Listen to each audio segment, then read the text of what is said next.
আসসালামু আলাইকুম। নতুন একটি ব্লগে আপনাদের সকলকে স্বাগত জানাচ্ছি। আপনারা সবাই কেমন আছেন? আমি কিন্তু বেশ ভালো আছি আলহামদুলিল্লাহ। সকালে হাঁটতে এসে প্রথমে আমার যেটা ভুল হয়েছে, আমি প্রথমেই চারপাশ ঘুরে দেখা শুরু করে দিয়েছি। তো এরপরে গাছগুলোর খোঁজ খবর নিলাম যে কোনো গাছে সার দিতে হবে কিনা বা কোনো সমস্যা আছে কিনা। তো এইগুলা দেখতে দেখতে আমি বেশ সময় পার করে ফেলেছি এবং যেই হাঁটা শুরু করেছি 10 মিনিটও হয়নি, এর মাঝে ঝমঝম বৃষ্টি শুরু হয়ে গেছে। তো কী আর করা, হাঁটা হলো না, বাসায় চলে আসলাম। এসে চিয়া সিডগুলো ভিজাতে দিয়ে আমি রান্না শুরু করব বা আমার সকালের নাস্তা রেডি করব। তো ওইটাই চিন্তা করলাম যাব। তো এর মাঝে হঠাৎ বাজার চলে এসেছে, যেহেতু রাত্রেই লিস্ট দিয়ে রেখেছিল আমার হেল্পিং হ্যান্ড ড্রাইভারকে। তো ও সকাল সকালই বাজারগুলো নিয়ে চলে এসেছে। তো এই বাজারগুলো 800 টাকা দিয়ে কেনা হয়েছে। বাজারে নাকি সবজির দাম খুবই কম, প্রায় অর্ধেকের কাছাকাছি চলে এসেছে প্রতিটা সবজি। তো যাই হোক, আমি জানি না দামটা আসলেই কম হলো কিনা, আপনারা কম্পেয়ার করতে পারবেন যারা বাজারে গিয়েছেন এর মধ্যে। তো যাই হোক, এর পরই আমার স্বপ্ন থেকে অনলাইনে যে অর্ডারগুলো করেছিলাম সেগুলো সব চলে এসেছে শুকনা বাজারের।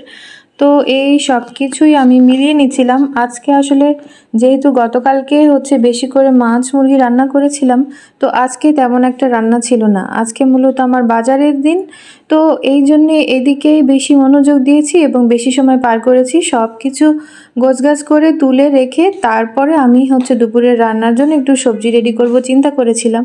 তো এখন যে বাজারগুলো দেখলেন এগুলো 2902 টাকা নিয়েছে। তো যাই হোক, আমি বুঝলাম না জিনিসের দাম আসলেই কমেছে কিনা। তো এই তো গেল।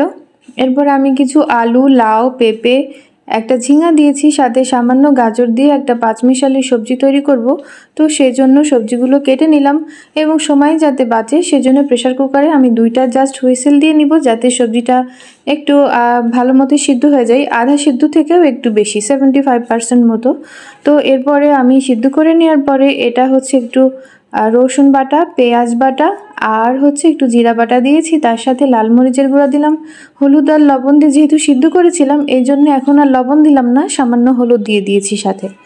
তো এই তো এগুলা দিয়ে কিছুক্ষণ নাড়াচাড়া করে পানিটা শুকিয়ে আসলে একটু ভাজা জিরার গুঁড়া দিয়ে আমি সবজিটা নামিয়ে নিয়েছি।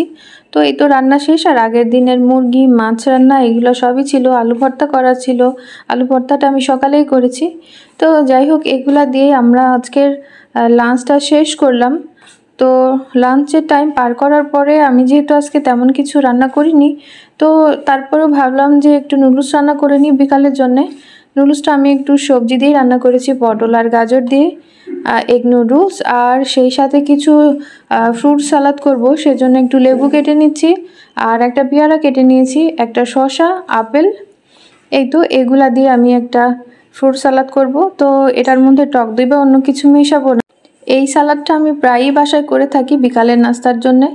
তো আজকে ভাবলাম বেশ কয়েকদিন করা হচ্ছে না যেহেতু, এবং ফ্রুটসও বেশ কয়েক রকমের জমে গেছে, তো এই জন্য আমি এই সালাদটার জন্য এই কয়েক রকম কেটে নিলাম। তো যখন সবগুলো সবজি কাটা হয়ে গেল, তো সেই পর্যায়ে আমার মনে হলো ফ্রুটসের এই সালাদটা কালারফুল হচ্ছে না।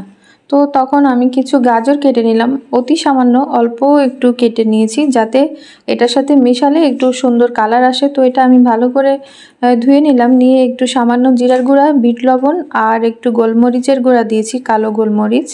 তো এই সব কিছু দিয়ে ভালো মতো মিশিয়ে নিয়ে কিছুক্ষণ মাখানোর পরে আমি এটা সার্ভ করে দিচ্ছি সবার জন্য বাসার। তো এটা কিন্তু বেশ মজার, ট্রাই করে দেখতে পারেন। বেশ সব রকমেরই স্বাদ থাকে, কিছুটা টক মিষ্টি। তো এরপরে এটাই সবার জন্য সার্ভ করে দিলাম বিকালের নাস্তা হিসাবে। আর সাথে দুধ চা তো আছেই, দুধ চা ছাড়া আসলে বিকালের নাস্তা বা সকালের নাস্তা কোনোটাই জমে না। তো এই গেল। আরও একটা দিন সন্ধ্যায় আমি আরও একবার একটু হাঁটতে গিয়েছিলাম, যেহেতু সকালে হাঁটতে পারিনি। তো ওখান থেকে রাতের এই ফুটেজটা নেওয়া। তো যাই হোক, আপনাদেরকে অসংখ্য ধন্যবাদ আমার ব্লগটি দেখার জন্যে। পরবর্তী ভিডিও দেখার জন্য আপনাদেরকে আমন্ত্রণ জানাচ্ছি। আল্লাহ হাফেজ।